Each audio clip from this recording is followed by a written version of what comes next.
All right, so get ready for a real head scratcher this time. Yeah. We've got a real doozy today. Yeah. Imagine two dictators, right? Yeah. Born in the same year, Yeah. Yeah. ruling countries that had similar backgrounds, Yeah. both going through those post-colonial growing pains. Right. They even declare martial law around the same time. Yeah.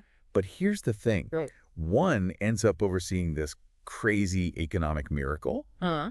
and the other becomes like the textbook example for corruption and cronyism. Right. You sent in this chapter from a political science book comparing Park Chung-hee of South Korea and Ferdinand Marcos of the Philippines. Yeah. And it's just fascinating. Huh? So we're going on a deep dive to try to figure out how on earth this happened. Yeah. Was it just because of the leaders, or were there like these bigger forces at play? Well, I think that's what we're going to untangle today. Let's find out. You know, it's almost like South Korea and the Philippines were looking at each other through one of those funhouse mirrors, you know? I love that analogy, the funhouse mirror. Yeah, especially when you look at like their history before these two strongmen came to power. So even before Park and Marcos came on the scene, Right. these countries were already on totally different paths. Yeah. Tell me more about that. So Korea, despite all of its struggles, it always had this strong, centralized state. Right. Powerful dynasties going way back, but Korean society was like a different story. Yeah. Less organized, more fragmented. Okay. Now flip that image, Right. and you've got the Philippines. Oh. Powerful, decentralized elites who basically ran the show, Yeah. often at the expense of a weaker central government. So it's like they were two sides of the same coin, but flipped. Yeah, yeah. So these pre-existing conditions were basically the playing field for Park and Marcos. Right. Do you think that impacted how they ruled? Absolutely. I think it's like crucial to understand that context. Okay. And then it gets even more interesting when you bring in colonialism. Uh-huh. So think about this. Okay. Japan colonizes Korea, and that actually strengthens the state even more. Okay. They impose their systems, their bureaucracy, on top of like this already centralized structure. Yeah. Now, meanwhile, you have American influence in the Philippines. Okay. And that has the opposite effect. Okay. It empowers those local elites Mm-hmm. who are already calling a lot of shots. Talk about a distorted mirror image. Yeah, it really is. I need a real-world example. Okay. I need to wrap my head around this. Sure. What would this mirror image have actually looked like? Okay, let's take land reform as an Uh-huh. example. All right. After World War II, there was this big push for land redistribution in both countries. Okay. In Korea, it was pretty radical. Uh-huh. They basically broke the backs of the landed elite, Okay.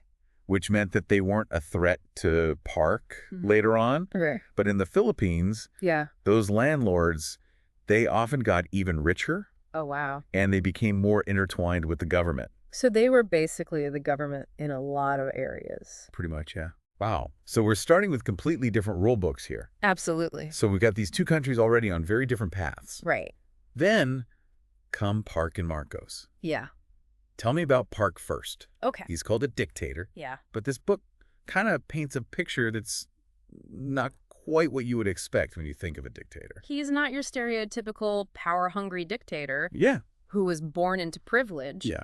Park came from humble beginnings. Uh-huh. Peasant family worked his way up through the military. Almost the opposite of Marcos in that way. Yeah.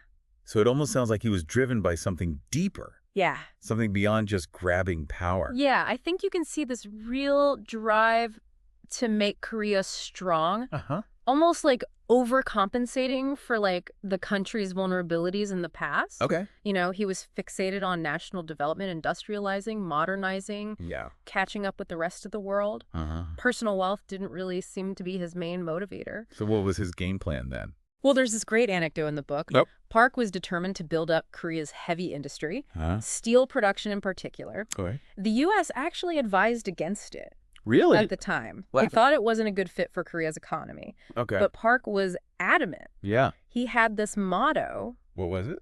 steel equals national power. Wow. Imagine having that level of focus, Yeah. that unwavering belief in your vision. I can see how that would get things done. Oh, yeah. All right. So we've got Park the driven developer determined to put Korea on the map. Uh-huh. Now let's switch gears and talk about Ferdinand Marcos. Okay. This is a different story. Yeah. This reads more like a political thriller. Right. Powerful family, a sharp lawyer who knew how to play the system. Uh-huh. There are even rumors that he may have, like, exaggerated his war hero status for political gain. Yeah. It's a completely different playbook. You're picking up on something really important here. Yeah. Park might have been driven by national development. But Marcos, even before martial law, was seemingly driven by personal gain. Okay. There's this section in the book that talks about all these whispers of hidden wealth that he'd amassed even in his early days as president. So he was playing the long game Exactly. before he even had all the power. And there's this example in the book that really highlights that apparently Marcos may have gotten all these under-the-table payments from the U.S. For sending Filipino troops to Vietnam. Oh, wow. And the suspicion is that he pocketed a good chunk of that money.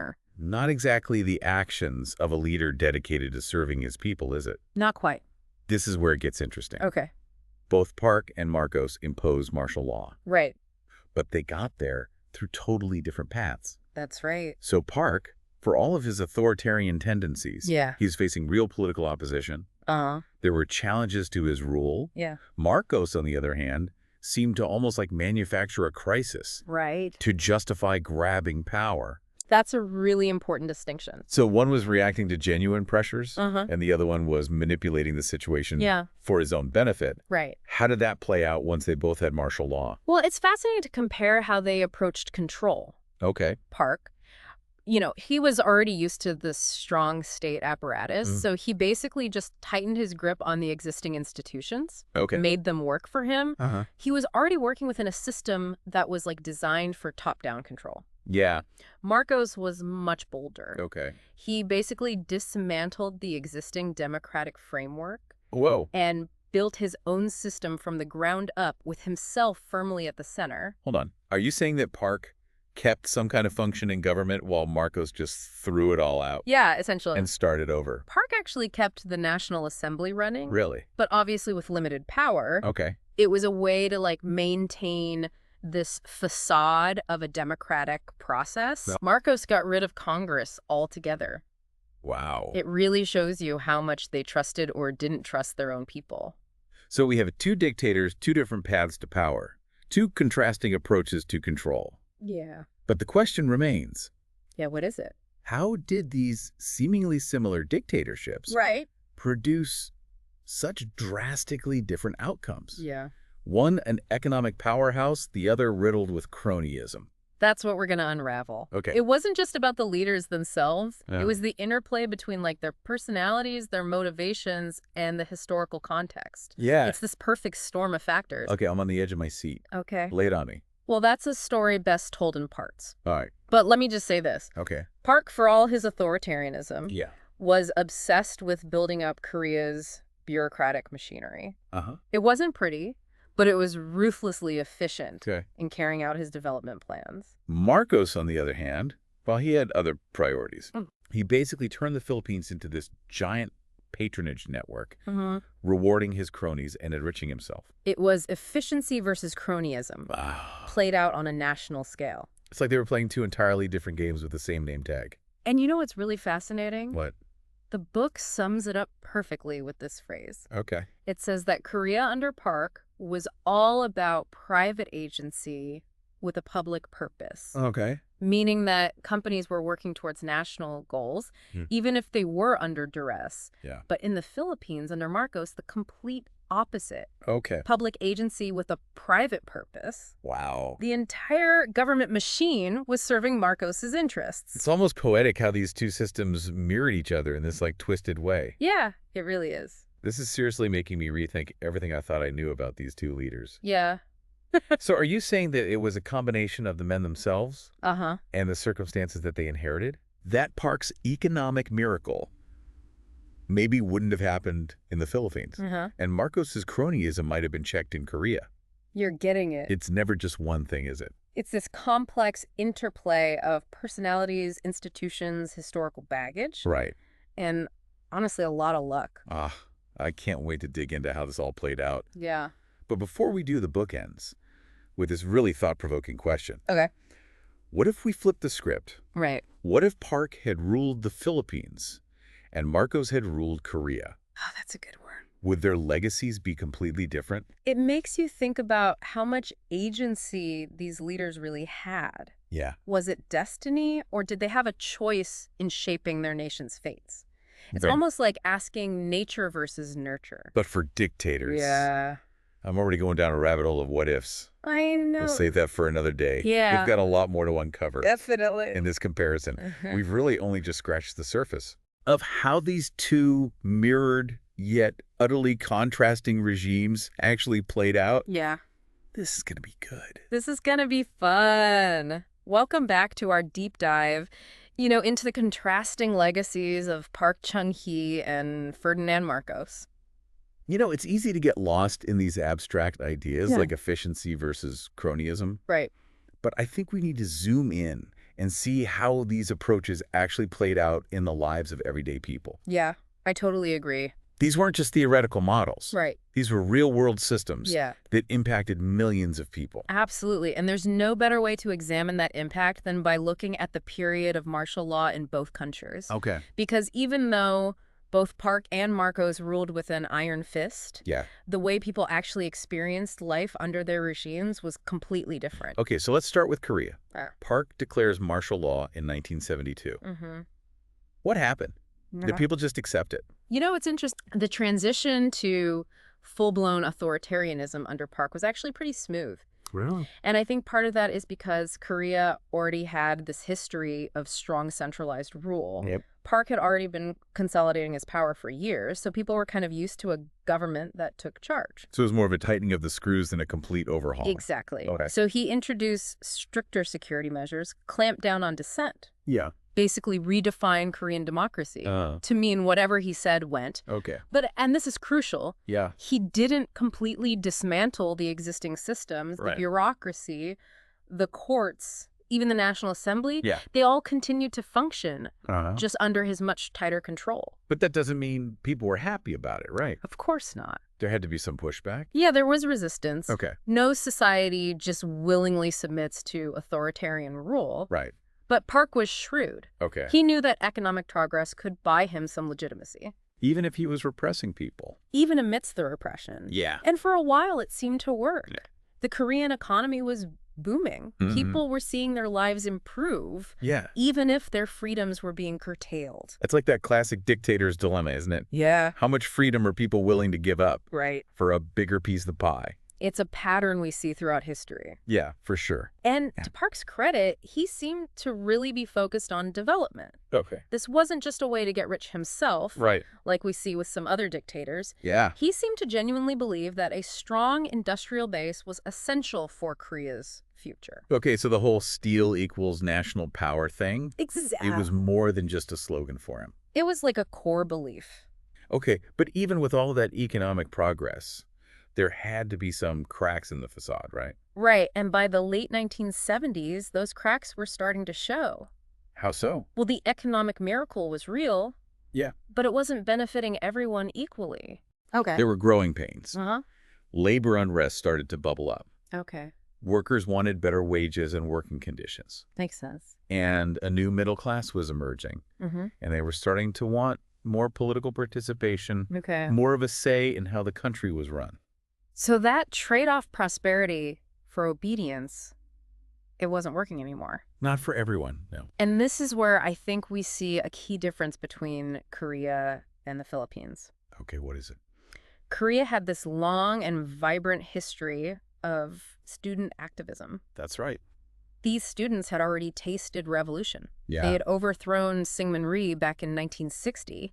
So when Park started tightening the screws, they weren't just going to sit back and take it. Right. They were ready to fight back. It's like they had this ingrained sense of resistance. Yeah. This belief that they could actually change the system. Exactly. And they weren't alone. Okay. They joined forces with labor unions and church groups. Forming this really powerful alliance, or known as the Triple Solidarity Movement. Okay. And it became this broad-based coalition pushing for democratic change. So you have student activism, labor unrest, a desire for more political freedom. It was a potent mix. How did Park react to all of this? Oh, he did what authoritarian rulers often do.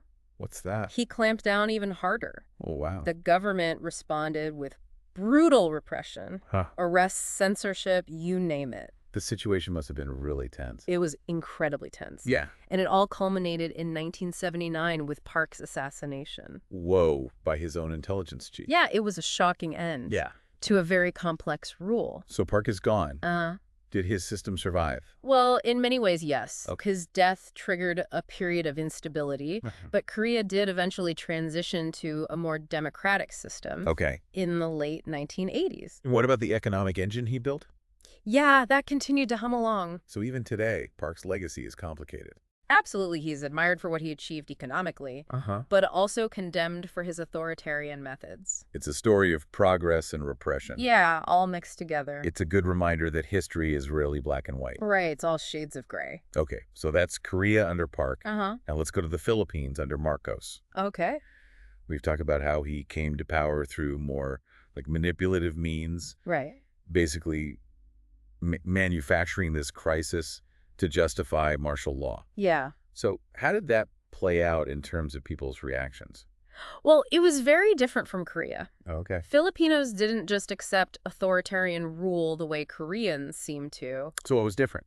Well, first of all, Marcos didn't have that pre-existing culture of obedience that Park kind of benefited from. Okay. Filipinos had this much stronger tradition of democratic participation, of challenging authority. Got it. And secondly, Marcos had really alienated a lot of the traditional elite with his power grab. They saw him as a threat to their own interests. Not as a savior. Exactly. So he was facing opposition from both the top and the bottom of society. Right. It was a tough spot to be in. Yeah.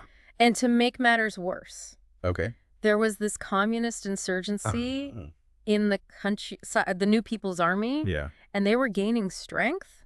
So unlike Park, who was mostly dealing with calls for like democratic reform, Marcos was facing like this multi-pronged threat. Yeah, a much more complex situation. Right, so he declares martial law in 1972. Right. What happens? Chaos. Really? Utter chaos. Okay. Marcos knew that he couldn't rely on the same level of societal acceptance that Park had enjoyed in Korea. So what did he do? He went for the shock and awe approach. What do you mean? He arrested thousands of people overnight. Wow. Opposition politicians, activists, journalists, anyone he saw as a threat. He shut down newspapers, imposed strict curfews. Okay. Basically tried to crush any dissent before it could even gain momentum. Wow, he went full dictator. Yeah, no holds barred. But how did he stay in power after such a blatant power grab? Well, he had a few tricks up his sleeve. Like what? First of all, he made a strategic decision to mostly leave the wealthy elite families alone. As long as they weren't directly challenging him, they could keep their wealth and their influence. It's like an unspoken agreement. Right. Stay out of politics. And you can keep your money. Exactly. Clever, but cynical. Yeah, but it worked. Okay. And he was a master of patronage. What do you mean? He centralized all the government benefits, all the handouts. Okay. So anyone who wanted anything had to go through him. Classic divide and conquer. Yeah. Using the state's resources to reward loyalty and punish dissent. So it was all about consolidating power. And enriching himself and his cronies. Yeah, pretty much. And wasn't the U.S. supporting him too? Ah, yes, the role of the United States. I feel like I've heard that somewhere before. It's a complex issue. The U.S. was heavily invested in its military bases in the Philippines, especially with the Vietnam War going on. Yeah. Marcos knew this, and he used it to his advantage. He got tons of American aid. Okay. And then he used that aid to prop up his regime. So it created this illusion of progress, of stability, Yeah. even as cronyism and corruption were running rampant. It was like a Potemkin village of development, fueled by foreign aid. Okay, and this is where we see another big difference between Park and Marcos. Okay, what is it? Park was ruthlessly authoritarian. Right. But he at least seemed to believe in building up Korea's institutions. He saw them as essential. For national development. Yeah, even if he wanted to control them. Marcos was different. Okay. He was more interested in undermining institutions. Really? Hollowing them out so that he could control everything personally. I'm starting to see a pattern here. What is it? It seems like Park, despite all of his flaws, was trying to work within the existing system. Trying to make it work for his vision, even if his vision was warped. Yeah. Marcos was all about dismantling the system. Right. And replacing it with his own personal fiefdom. That's a great observation. Okay, so we've talked about how they consolidated power, how they dealt with opposition. Right. What about the whole ruling party aspect? Yeah. Did they use political parties in similar ways? Not really. Yeah. In Korea, Park's party was basically just a rubber stamp. Okay. They didn't have any real power. Uh-huh. They were there to give the appearance of legitimacy, Okay. to mobilize support. But they weren't really a driving force. Not really, no. And what about Marcos? Well, he did eventually have a party. Uh-huh. But he didn't actually create his own official party until 1978. Really? 6 years after he declared martial law? Yeah. That seems late in the game. It does, doesn't it? What was he thinking? Well, it was called the Kilising Bagang Lipunan. Okay. Or KBL for short. And it wasn't just about Ferdinand Marcos. It was a vehicle for the conjugal dictatorship. The conjugal dictatorship? Yeah, that's what people called it. What do you mean? Well, remember, Imelda Marcos. His wife. Yeah. Of course, Imelda Marcos. She was a major player in the regime. She held several powerful positions. Yeah. And she had a lot of informal influence. Right, Imelda in her shoes. Exactly. So the KBL was as much about projecting this image of the Marcoses as like the father and mother of the nation as it was about actually controlling things. So they were a power couple. Yeah, for better or for worse. And the KBL was their platform. That's a good way to put it. Okay, so that's a big contrast with Park, who was much more of a lone wolf. Absolutely. At least in terms of public image. And this brings us to another area where they were really different. Okay, what's that? The bureaucracy. Right, we talked about how obsessed Park was with building up Korea's bureaucracy. Yeah, he was all about efficiency. Streamlining systems, making the trains run on time. Exactly, and he demanded results. Okay. He filled the bureaucracy with technocrats, people who were supposed to be more focused on getting things done. Than playing political games. Right. Okay. But Marcos, I'm guessing it wasn't all about efficiency awards? Not quite. Okay. On the surface, Marcos also talked about bureaucratic reform. Okay. You know, he created new agencies, he introduced these fancy new planning strategies. But at the same time, he was running a wildly corrupt system. What do you mean? Where personal connections were more important than anything else. So you had these technocrats trying to modernize things. Right. While Marcos and his cronies were just siphoning off funds and handing out favors. Yeah, basically undermining the whole system. It's like he was trying to do two things at once. Right. Appear to be modernizing, while also maintaining his grip on power through patronage and corruption. Classic dictator move. Unfortunately, it's something we see a lot. Yeah, sadly it is. Leaders talking about reform, but really just lining their own pockets. It's a tale as old as time. Okay, so we've talked about bureaucracy. What about the military? Okay. How did they use the military? This is another area where they were really different.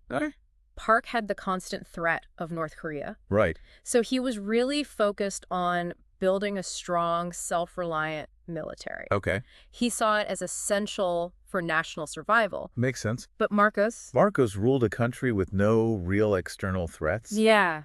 And he expanded the military even more than Park? He did. Why? Because for Marcos, the military wasn't about defending the country. Okay. It was about defending him. From? His own people. Wow. He used the military for internal security to crush dissent, to prop up his regime. So the military was a tool of repression. Exactly. Not of national defense. Not really, no. It's like he was fighting a war against his own citizens. Yeah. It's pretty disturbing. And what's even worse is that he turned the military into a way to enrich himself. Generals and their friends were given control of businesses, government contracts. It was like the dark side of crony capitalism. Right out in the open. Okay, so we've got the military as a tool of repression. Yeah. And as a source of wealth for the regime. It's a pretty bleak picture. It is, and this leads us to what I think is the biggest contrast between Park and Marcos. What's that? Their approaches to economic development. Yeah. Park, with his laser focus on industrialization. Right, steel equals national power. But Marcos, while he talked a lot about development, his actions tell a very different story. It all comes back to their motivations. Right. Park, despite his authoritarianism, seemed to want to build a stronger, more prosperous Korea. Okay. He really seemed to believe that industrialization was the way to do that. And Marcos? Well, he used development as a cover for enriching himself and consolidating power. So while Park was putting resources into building factories and shipyards, right, Marcos was giving favors to his cronies and stashing money in offshore accounts. That's a pretty good summary. It's sad. It is. And even though the Philippines didn't see some economic growth in the 1970s, it was fueled by foreign debt. Right. Not sustainable development. And when the global economy took a downturn? In the early 80s. Yeah. The Philippines was hit Hard. Really hard. And Marcos's whole house of cards. Built on crony capitalism. Yeah, it started to fall apart. That's when the cracks in his regime really started to show. You can't hide an economic crisis forever. No matter how much propaganda you use. Right. The economic crisis showed that Marcos's promises about development were empty. Yeah. People started to see through him. And as the economy got worse, the opposition to his rule got stronger. And more widespread? So while Park was leading Korea toward becoming an economic powerhouse, Marcos was leading the Philippines toward economic ruin. It's a tragic irony. It is. And as we move into the final years of their rule, we'll see how these different approaches affected not just their economies, but also their societies. And we're back for the last part of our deep dive into Park Chung-hee and Ferdinand Marcos. We've seen how their totally different approaches to power played out, how their personalities basically shaped their regimes, and how those regimes, even though they were both authoritarian, had very different impacts on their countries. And as we get into those later years of their rule, those differences become even more stark. Okay, so let's rewind back to Korea in the late 1970s. Park's economic miracle was starting to lose its luster. Cracks were appearing in the facade. What were those pressure points that started to build up against him? Well, even with all that rapid growth, the growing pains that we talked about before were getting worse. Remember the labor unrest, the student activism? Those movements were gaining momentum. People weren't happy with just economic progress anymore. They wanted more. They wanted a voice, a say in how their country was run. So Park's model, that whole idea of trading political freedom for economic prosperity, it was starting to backfire. Exactly. And it's fascinating. Because the opposition to Park was kind of a product of his own success. What do you mean? Well, as the economy grew, as education levels rose, as a new middle class emerged, people's aspirations changed. They wanted more than just money and stuff. They wanted a say in how their country was run? They wanted political rights. A say in their own destiny. Wow. So he basically created the conditions that would lead to his downfall. Yeah, talk about unintended consequences. It's like a rising tide lifting all boats. Including the boats that are ready to overturn the whole ship. Exactly. And don't forget, this was Korea. They had a history of fighting for democracy. They'd overthrown a dictator before. So when Park tried to silence those voices calling for reform, it was like poking a hornet's nest. And what about that triple solidarity movement we talked about? How did that play into all of this? Well, that's where things get really interesting. You've got these students who were seasoned activists. You've got labor unions. Representing the workers who were driving the economic miracle. But who wanted more. And then you've got church groups providing moral authority and organizational support. So they formed this really powerful alliance. They did a really formidable force for change. It's like they were drawing on all these different sectors of society, creating this tapestry of resistance. Exactly. And what's important is that the Korean opposition, even though it was diverse, they were mostly united. In their goals. They wanted to go back to democratic rule. They wanted to restore constitutional rights. So they weren't calling for a total revolution. Not really. They just wanted to reform the system. Not completely overthrow it. So it was a challenge to Park's authority, but not necessarily to the whole system. Exactly. And that makes what happened next even more tragic. What happened? Park just refused to compromise. Oh, wow. He clung to power. The government responded to the protests with brute force. Things escalated. It became a cycle of violence and crackdown. And in 1979? Park was assassinated. His own intelligence chief. Wow, what a dramatic end. It was. To a rule that had both, moved Korea forward and held it back. It's complicated. So Park is gone.